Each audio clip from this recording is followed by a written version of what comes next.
1950 Indian ഭരണഘടന നിലവിൽ വന്നിട്ടുള്ളത്. ആ ഭരണഘടനയിൽ അന്നത്തെ സാമൂഹിക രാഷ്ട്രീയ സാഹചര്യങ്ങളിൽ ജാതീയമായ ഐക്യത്താലും തൊട്ടുകൂടായ്മയിലും ഒക്കെ തന്നെ കാലങ്ങളായി നൂറ്റാണ്ടുകളായി പിന്നോക്കം നിന്നിരുന്ന ഒരു വലിയ ജനവിഭാഗത്തെ മറ്റു സമൂഹങ്ങൾക്കൊപ്പം അവരുടെ അധികാര പങ്കാളിത്തത്തിനും ആനുപാതിക പ്രാതിനിധ്യം കൊടുത്തുകൊണ്ട് അവരുടെ നിയമനിർമ്മാണ സഭകളിലടക്കം അവരുടെ പ്രാതിനിധ്യം ഉറപ്പാക്കുന്ന ഒരു മെക്കാനിസം എന്നുള്ള നിലയിലാണ് സംവരണം ഡോക്ടർ ബാബാ സാഹേബ് അംബേദ്കർ ഭരണഘടനയിൽ ഉൾപ്പെടുത്തിയത്.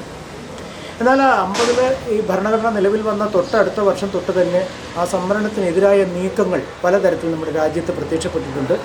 51 തുടങ്ങി 65 കമ്മീഷൻ, വിവിധങ്ങളായ കമ്മീഷൻ, ഞാനൊന്നും പേരെടുത്ത് പറയുന്നില്ല, വിവിധങ്ങളായ കമ്മീഷനുകളിലൂടെ സംവരണത്തെ അട്ടിമറിക്കാനുള്ള ശ്രമങ്ങൾ നമ്മുടെ രാജ്യത്ത് നടപ്പാക്കിയിട്ടുണ്ട്.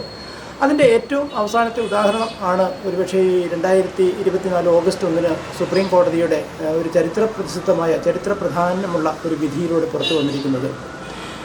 ഇതുവരെ ഈ വിഭാഗങ്ങൾ തമ്മിൽ ഒരു തരത്തിലുള്ള മറ്റ് അനൈക്യങ്ങളോ ഒന്നും തന്നെ ഉണ്ടായിരുന്നില്ല. എന്നാൽ അതിന് വലിയ തോതിൽ വഴിമരുന്നിടുന്ന തരത്തിലുള്ള ഒരു നീക്കമാണ് സുപ്രീം കോടതിയുടെ വിധിയിലൂടെ പുറത്തു വരുന്നത്. കാരണം ഐക്യത്തിൻ്റെ എല്ലാ കെടുതികളും അനുഭവിച്ച ഒരു ജനസമൂഹത്തിനകത്ത് ഉള്ള ജനവിഭാഗങ്ങളെ തമ്മിൽ ഉപസംവരണം കൊടുത്തുകൊണ്ട് നിയന്ത്രിക്കാനുള്ള ഒരു സംവിധാനം, ഒപ്പം ക്രീമി ലെയർ ഏർപ്പെടുത്തിക്കൊണ്ട് ഈ വിഭാഗങ്ങളെ ഭിന്നിപ്പിക്കുന്നതിനുള്ള ഒരു നടപടി എന്നുകൂടി സംശയിക്കത്തക്ക തരത്തിലാണ് സുപ്രീം കോടതിയുടെ ചരിത്ര പ്രാധാന്യമുള്ള വിധി വന്നിട്ടുള്ളത്. ഈ വിധിക്കെതിരെ രാജ്യത്തെ മുഴുവൻ പട്ടികജാതി പട്ടികവർഗ വിഭാഗങ്ങളും പ്രതികരിക്കുകയാണ്.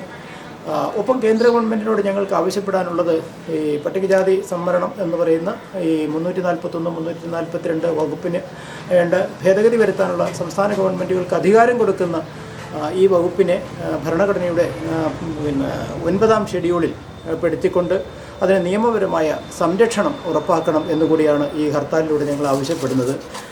കേരളത്തിൽ ഈ ഹർത്താൽ ഭാരത് ബന്ദ്, ഇന്ത്യ ഒട്ടാകെ ഭാരത് ബന്ദ് എന്നുള്ള പേരിൽ നടക്കുമ്പോൾ കേരളത്തിൽ സംസ്ഥാന ഹർത്താൽ എന്നുള്ള പേരിലാണ് നടക്കുന്നത്. ഇത് യാതൊരു വിധത്തിലും പൊതുജനങ്ങൾക്കൊരു ബുദ്ധിമുട്ടോ അസൗകര്യമോ യാതൊരു വിധത്തിലുള്ള പ്രയാസങ്ങളോ ഒന്നും ഉണ്ടാക്കാതെ വളരെ സമാധാനപരമായി ഒരു ജനവിഭാഗത്തിൻ്റെ ഒരു അതിജീവനത്തിനും നിലനിൽപ്പിനുമായിട്ടുള്ള ഒരു മുദ്രാവാക്യം എന്നുള്ള നിലയിൽ പൊതുസമൂഹത്തിനെ ബോധവൽക്കരിക്കുക, പൊതുസമൂഹത്തോടൊപ്പം സംവദിക്കുക എന്നുള്ളൊരു ഉദ്ദേശത്തോടു കൂടി മാത്രമാണ് കേരളത്തിൽ ഈ ഹർത്താൽ നടക്കുന്നത്. ഇവിടെ ബലമായി കടകൾ അടപ്പിക്കാനോ വ്യാപാര സ്ഥാപനങ്ങൾ അടപ്പിക്കുക, സ്കൂളുകൾ അടപ്പിക്കുക, വാഹനങ്ങൾ തടയുക, അല്ലെങ്കിൽ പൊതുജനങ്ങൾക്ക് ബുദ്ധിമുട്ടുണ്ടാകുന്ന ഒരു തരത്തിലുള്ള കാര്യങ്ങളും ഈ സംയുക്ത സമിതിയുടെ ഭാഗത്തുനിന്നുണ്ടാവില്ല. കേരളത്തിലെ ഈ സംയുക്ത സമിതിയും അതുപോലുള്ള വിവിധങ്ങളായ പട്ടികജാതി സംഘടനകളുടെ കോർഡിനേഷനുകളുമാണ് ഹർത്താൽ പ്രഖ്യാപിച്ചിട്ടുള്ളത്. അതുകൊണ്ട് പൊതുസമൂഹത്തിന് യാതൊരു വിധത്തിലുള്ള അസൗകര്യങ്ങളും ഉണ്ടാവാതെ വളരെ ചിട്ടയായ, എന്നാൽ അതേസമയം പൊതുസമൂഹത്തിന് ബോധ്യപ്പെടുത്തക്ക തരത്തിലുള്ള അല്ലെങ്കിൽ ഒരു പ്രതിഷേധ പ്രകടനങ്ങൾ എന്നുള്ള നിലയിൽ മാത്രമാണ് ഇത് കേരളത്തിൽ നടക്കുക.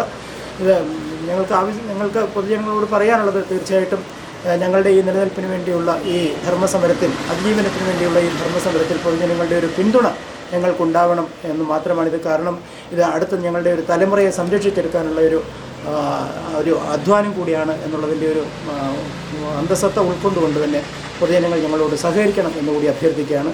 നാളെ ഞങ്ങളുടെ ഹർത്താൽ രാവിലെ എല്ലാ ജില്ലകളിലും, നമ്മുടെ കേരളത്തിലെ 14 ജില്ലകളിലും സംസ്ഥാന വ്യാപകമായി ഹർത്താൽ നടക്കും. അത് സമാധാനപരമായി നടക്കുകയും ചെയ്യും. അപ്പോൾ പൊതുജനങ്ങൾ ഞങ്ങളോടുകൂടി സഹകരിക്കണം എന്നുകൂടി അഭ്യർത്ഥിക്കുകയാണ്. അമ്മച്ചി വിശക്കുന്നു. നീ കുഞ്ഞിന് എന്തെങ്കിലും എടുത്തു കൊടുത്തേ. എടാ ജോർജൂട്ടിയെ, നിനക്ക് അവള് വായിക്ക് രുചിയാൻ വേണം എല്ലാം വെച്ചുണ്ടാക്കി തരുവോടാ? അതെല്ലാം പറഞ്ഞില്ലാടി, എല്ലാം വെച്ചു കൊടുക്കും. പക്ഷേ അമേരിക്കൻ സ്റ്റൈൽ ആയിരിക്കുമെന്നേ ഉള്ളൂ. അമ്മച്ചി, ഇന്നത്തെ പാചകം എന്റെ വകയാ. കരിമസാല ഞാൻ കൊണ്ടുവന്നിട്ടുണ്ട്. കഴിച്ചു നോക്കിയിട്ട് പറയണേ കൊള്ളാമോ ഇല്ലെന്ന്.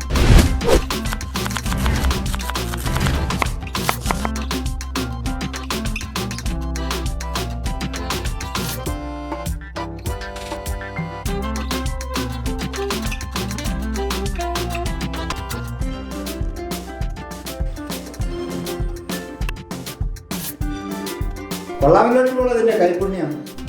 ഇത് എന്റെ കൈപുണ്യം മാത്രമല്ല, ന്യൂഡേയുടെ രുചിക്കൂട്ട. അമേരിക്കയിലെ ഞങ്ങൾ ഇതാ ഉപയോഗിക്കുന്നത് ന്യൂഡേ. ഏടാ ജോർജൂട്ടി, നമ്മുടെ നാട്ടിൽ കിട്ടോടാ ഈ ന്യൂഡേയുടെ ഐറ്റംസ് ഒക്കെ? അമേരിക്കയിൽ മാത്രമല്ല കേരളത്തിലും കിട്ടും. Experience the true essence of Indian spices and herbs with New Day spices, where every day is a new day for taste.